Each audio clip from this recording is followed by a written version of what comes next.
눈에 띄지 않는 섬김. 마태복음 5장 3절.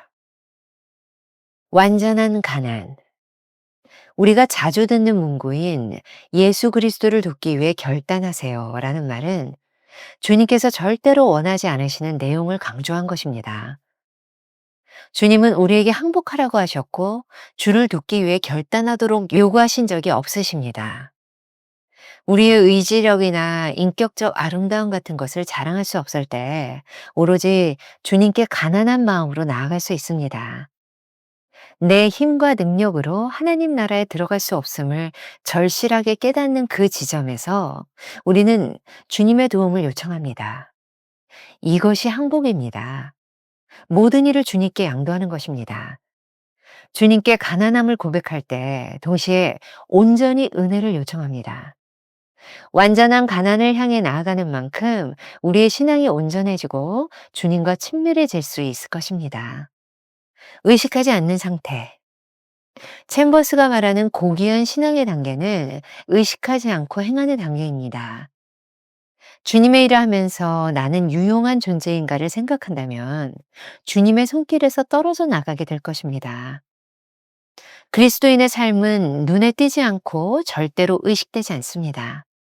만일 의식된다면 이는 예수님의 손길의 특성인 순수한 아름다움과는 관계가 없는 것입니다. 우리가 하나님을 의식한다면 스스로 드러낼 것도 자랑할 것도 없습니다.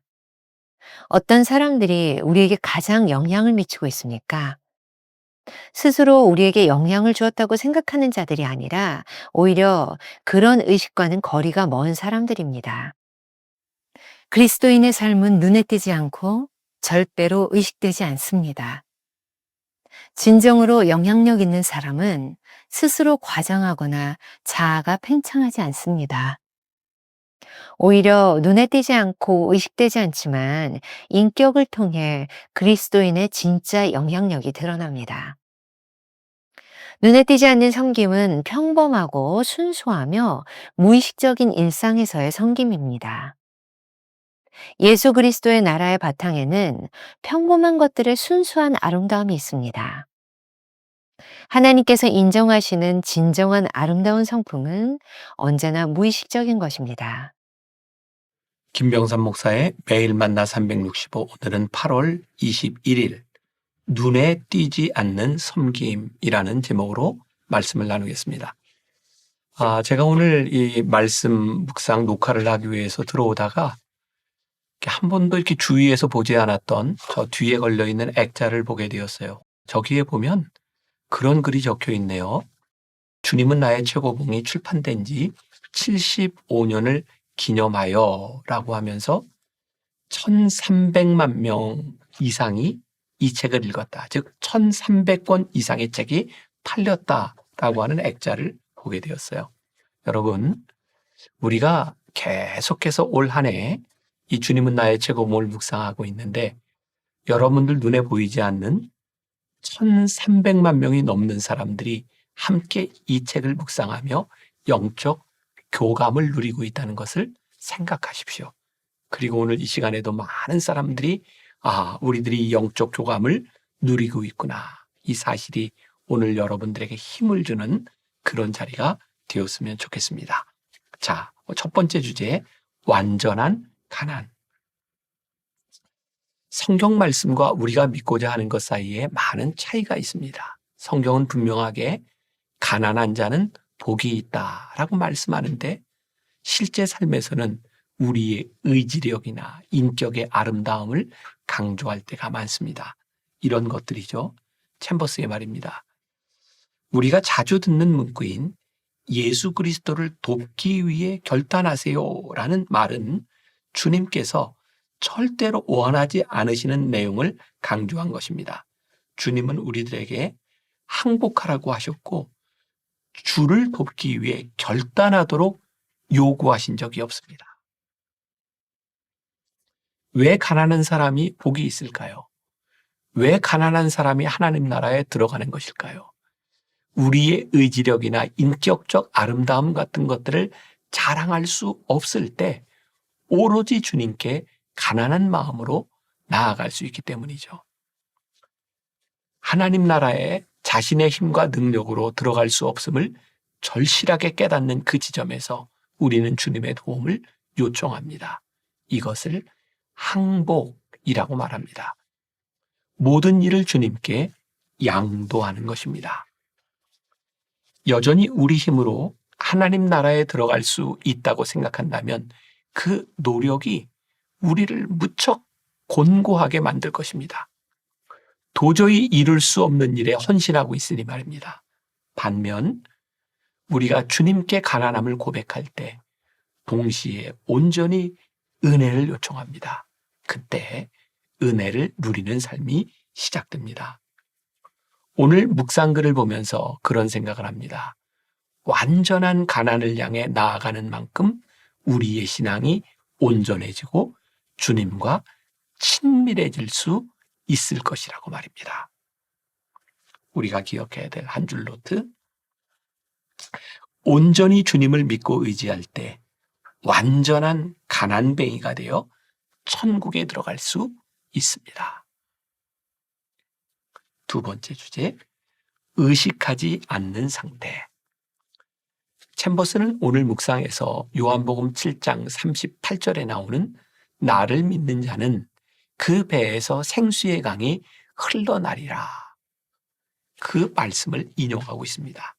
그런데 만일 우리가 그 생수의 양을 검사하고 있다면 주님의 손길을 놓치는 것이죠. 챔버스가 말하는 고귀한 신앙의 단계는 의식하지 않고 행하는 단계입니다. 만일 남에게 의식적으로 영향을 미치려고 한다면 그것은 교만입니다. 주님의 일을 하면서 나는 유용한 존재인가를 생각한다면 주님의 손길에서 떨어져 나가게 될 것입니다. 오늘 묵상에서도 쉽게 이해되지 않는 부분이 있습니다. 신앙생활을 할 때 의지적으로 하나님을 의식하면서 사는 것이 정상인데 이렇게 말하니 말입니다. 챔버스의 글이죠. 그리스도인의 삶은 눈에 띄지 않고 절대로 의식되지 않습니다. 만일 의식된다면 이는 예수님의 손길의 특성인 순수한 아름다움과는 관계가 없는 것입니다. 그런데 이 말씀을 묵상하다 보니 이해되는 것이 있었습니다. 예수님께서 질책하셨던 바리새인들은 늘 의식하며 신앙생활을 했던 것 같습니다. 하나님이 아니라 사람을 의식하고 자신을 드러내려고 시도했던 것이죠. 우리가 하나님을 의식한다면 스스로 드러낼 것도 자랑할 것도 없습니다. 하나님은 우리 속마음을 다 아시는 분이니 말입니다. 그러나 사람들이 나의 신앙을 알아주기를 원한다면 외적으로 어떻게든 스스로를 드러내려고 자랑하거나 과장합니다. 신앙생활을 할 때 사람이 있을 때와 없을 때, 사람들이 알아줄 때와 알아주지 못할 때를 생각합니다. 그리고 눈에 띄는 특별한 일들에 더욱 신경을 쓰려고 할 것입니다. 반대로 하나님만을 의식하며 신앙생활을 한다면 평범한 일상 가운데서 의미를 찾고 영적인 일을 하게 될 것입니다. 챔버스는 우리들에게 이렇게 묻습니다. 어떤 사람들이 우리에게 가장 영향을 미치고 있습니까? 스스로 우리에게 영향을 주었다고 생각하는 자들이 아니라 오히려 그런 의식과는 거리가 먼 사람들입니다. 그리스도인의 삶은 눈에 띄지 않고 절대로 의식되지 않습니다. 진정으로 영향력 있는 사람은 스스로 나는 영향력이 있어 라고 생각하지 않습니다. 그런 의식과는 거리가 멉니다. 스스로를 과장하거나 자아가 팽창하지도 않습니다. 오히려 그들의 삶은 눈에 띄지 않고 의식되지 않지만 인격을 통해 그리스도인의 진짜 영향력이 드러납니다. 로렌스 형제의 하나님의 임재 연습에 보면 자신을 드러내려는 의식이 없어도 일상에서 영적인 삶을 사는 것이 무엇인지를 알 수 있습니다. 비록 로렌스 형제는 천성적으로 부엌 일을 굉장히 싫어했지만 하나님을 사랑하는 마음으로 거기에서 벌어지는 모든 일에 친숙해지게 되었으며 어떤 상황에서든지 자기 일을 잘 감당하게 해달라고 하나님께 은혜를 구했습니다. 그리하여 부엌에 배치되어 섬겼던 15년 동안 부엌 일이 너무 쉬워졌다고 말합니다. 로렌스 형제에게는 수도원에서 기도하라고 정해놓은 시간이 다른 일과 시간이랑 전혀 다르지 않았습니다. 그래서 수도원에서 영적인 피정을 떠나 기도에 전념하라고 명령하면 순수히 따르기는 했지만 따로 기도 시간을 갈망하거나 일부러 요청하지는 않았습니다. 왜냐하면 아무리 분주한 일을 감당하고 있더라도 온통 하나님께만 몰두하는 상태에서 떠나지 않았습니다. 눈에 띄지 않는 섬김은 평범하고 순수하며 무의식적인 일상에서의 섬김이 아닐까요? 챔버스의 묵상글을 보며 로렌스 형제가 떠올랐던 이유입니다. 부엌 일을 섬기는 그의 모습과 작은 자에게 한 아주 보잘것없는 섬김이 평범한 것들을 통해 영적인 일들을 만들었기 때문입니다. 챔버스의 글입니다. 예수 그리스도의 나라의 바탕에는 평범한 것들의 순수한 아름다움이 있습니다. 하나님께서 인정하시는 진정한 아름다운 성품은 언제나 무의식적인 것입니다. 우리가 기억해야 될 한 줄 노트. 진정한 그리스도인의 인격은 남을 의식하지도 않고 남에게 의식되지도 않는 사이에 누군가에게 스며듭니다. 오늘 하루 이런 질문을 가지고 살아봅시다. 당신은 사람들을 의식해서 하는 행동이 있습니까? 위선적이지 않도록 조심하십시오. 당신은 하나님을 의식해서 하는 행동이 있습니까? 하나님과의 친밀감을 점검하십시오. 기도하겠습니다. 오늘 말씀을 통해 우리들에게 주시는 도전이 있습니다. 우리들에게 완전히 가난한 자가 되라고, 온전히 하나님만을 의지하는 자가 되라고, 그리고 또 오늘 우리들에게 도전합니다. 누군가를 의식하지 않는 그런 섬김의 삶을 살아가라고. 우리가 하나님을 믿는다고 하면서 늘 사람을 의식하고 사람 때문에 행동하는 이 모든 것들이 얼마나 위선적인 모습인지 우리를 점검케 하여 주옵시고, 언제부터인가 우리들이 하나님을 의식한다고 생각하는 그것이 믿음이라고 생각했다면, 하나님이 나에게서 멀리 떨어져 계시는구나.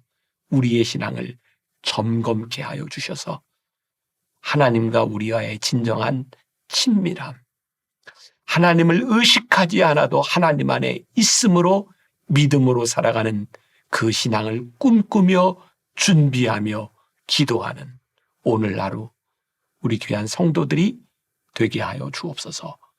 예수님의 이름으로 기도했습니다. 아멘. 온전히 주님을 믿고 의지할 때 완전한 가난뱅이가 되어 천국에 들어갈 수 있습니다. 진정한 그리스도인의 인격은 남을 의식하지도 않고 남에게 의식되지도 않는 사이에 누군가에게 스며듭니다. 사람들을 의식해서 하는 행동이 있습니까? 위선적이지 않도록 주의하십시오. 하나님을 의식해서 하는 행동이 있습니까? 하나님과의 친밀감을 점검하십시오.